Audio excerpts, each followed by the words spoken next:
वस्तेगनो हुय्या, गोट, डेलुलू, सस, रीज, flex, slay.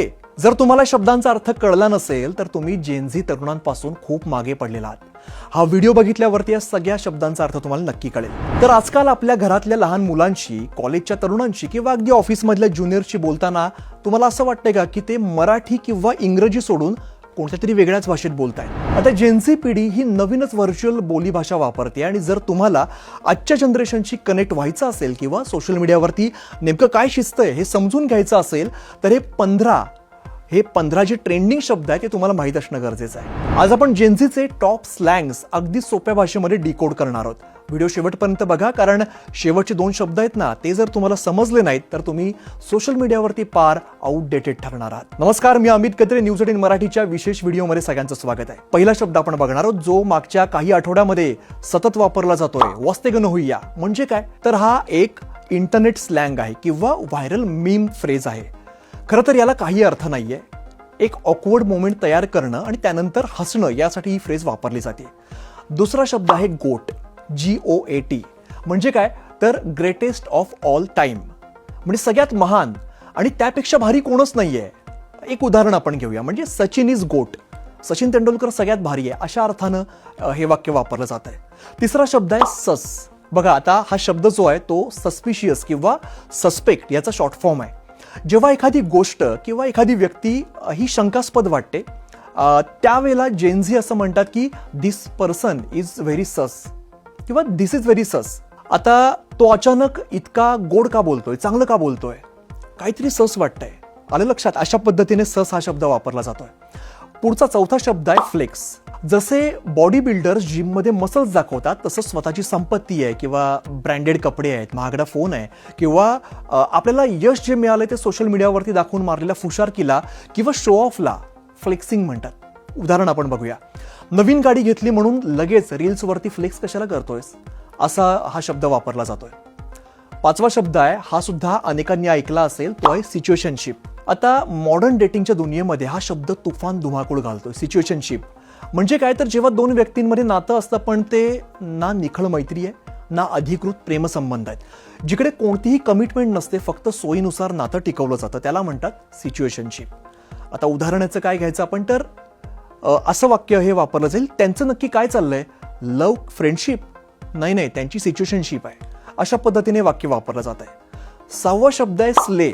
आता बघा, जेव्हा एखादी गोष्ट ही उत्तम प्रकारे कोणीतरी करतं, जबरदस्त कपडे घालतं, प्रेझेंटेशनमध्ये चांगलं काम करतं, तेव्हा त्याला शाबासकी देण्यासाठी स्ले म्हटलं जातं.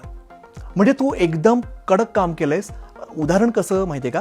आजच्या इव्हेंटमध्ये तुझं अँकरिंग एकदम स्ले होतं.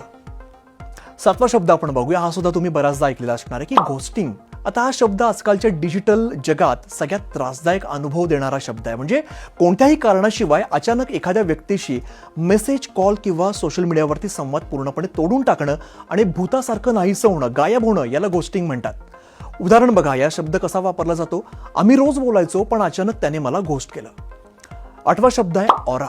ऑरा म्हणजे काय? तर तुमचा स्वॅग, तुमची व्हाईब, तुमचं व्यक्तिमत्व, तुम्ही किती भारी आहात हे दाखवायला शब्द वापरला जातो. एक्झाम्पल काय? तर कोणीतरी भारी एंट्री मारली म्हणजे +1000 ऑरा, म्हणजे तो फार भारी आहे. समजा तो स्टेजवरती धडपडला, अडखळला, तर -1000 ऑरा. 9वा शब्द आपण बघूया, क्रिंज. हा पण शब्द अनेकांनी ऐकलेला आहे पण अर्थ आपल्याला कदाचित माहीत नसावा. जेव्हा आपण एखादी अत्यंत लाजिरवाणी, विचित्र, समोरच्याला अवघडल्यासारखी वाटणारी गोष्ट पाहतो, त्यामुळे आपल्या स्वतःलाच आतून संकोचल्यासारखं वाटतं, त्याला म्हणतात क्रिंज. आता शब्द कसा वापरतात बघा. त्याचा तो ड्रामा पाहून मला क्रिंज वाटलं किंवा तो फार क्रिंज कॉन्टेंट तयार करतो. 10वा शब्द हा पण बघा, हा पण बऱ्याचदा आपण ऐकलेला आहे, डेलुलू. याचा अर्थ काय? तर वास्तवापेक्षा कल्पनांच्या दुनियामध्ये राहणारा. याचं एक्झाम्पल कसं आहे? तर ती मला बघून हसली म्हणजे ती माझ्या प्रेमात आहे. अरे बाबा, डेलुलू होऊ नको. अशा पद्धतीने हा शब्द वापरला जातो. 11वा शब्द आहे हा टच ग्रास. आता हा शब्द काही लोकांना नवीन असेल पण मला शब्द फार आवडला. बघा, याचा अर्थ काय? म्हणजे खऱ्या जगामध्ये तू जगायला शिक. आता हा शब्द कसा वापरतात? फोन बाजूला ठेव, बाहेर जा आणि त्याच्या पुढे टच ग्रास या अर्थानं हा शब्द वापरला जातो. 12वा शब्द आहे कुक्ड. बघा, याचा अर्थ स्वयंपाक वगैरे नाहीये. आता आपलं काही खरं नाहीये असा याचा अर्थ आहे. बघा एक्झाम्पल कसं, तर एक्झाम्पलला मी अभ्यास केलेला नव्हता, ब्रो यू आर कुक्ड. अशा पद्धतीने हा शब्द वापरला जातो. 13वा शब्द आहे मिड. आता हा ना वाईट ना भारी, जस्ट ॲव्हरेज यासाठी हा शब्द वापरला जातो. बघा उदाहरणार्थ कसं, पिक्चर कसा होता, मिड, अशा अर्थानं शब्द वापरला जातोय. 14वा शब्द आहे सिग्मा. सगळ्या तरुण मंडळींना हा शब्द माहिती असणार आहे. स्वतःच्या नियमांवर जगणारा, राज्य करणारा, लिडरशिप करणारा, कोणाचं व्हॅलिडेशन न शोधणारा असा हा व्यक्ती आहे. तर एक्झाम्पल कसं आहे, कसा वापरतात हा शब्द, आजकाल प्रत्येक दुसरा मुलगा स्वतःला सिग्मा समजतोय. 15वा आणि शेवटचा शब्द आपण बघणार आहोत, हा आहे रिज. आता हा शब्द अनेकांसाठी विचित्र वाटेल थोडासा. तर करिश्मा या शब्दावरून हा शब्द तयार झालाय. आता फ्लर्टिंग करण्यासाठी ज्याच्याकडे कला आहे, ज्याच्याकडे भारी चार्म आहे, त्याच्यासाठी हा शब्द वापरला जातो. बघा एक्झाम्पल कसं, त्याच्याकडे हेवी रीच आहे, तो फार भारी आहे, अशा अर्थानं तो शब्द आहे. चला आता कमेंटमध्ये मला सांगा यापैकी कोणता शब्द तुम्ही पहिल्यांदाच ऐकलाय, किंवा अजून असे जेनझी स्लँग्स तुम्हाला कुठले माहीत असतील, जेनझीचे शब्द तुम्हाला माहीत असतील, कमेंटमध्ये नक्की लिहा आणि पाहत राहा न्यूज 18 मराठी.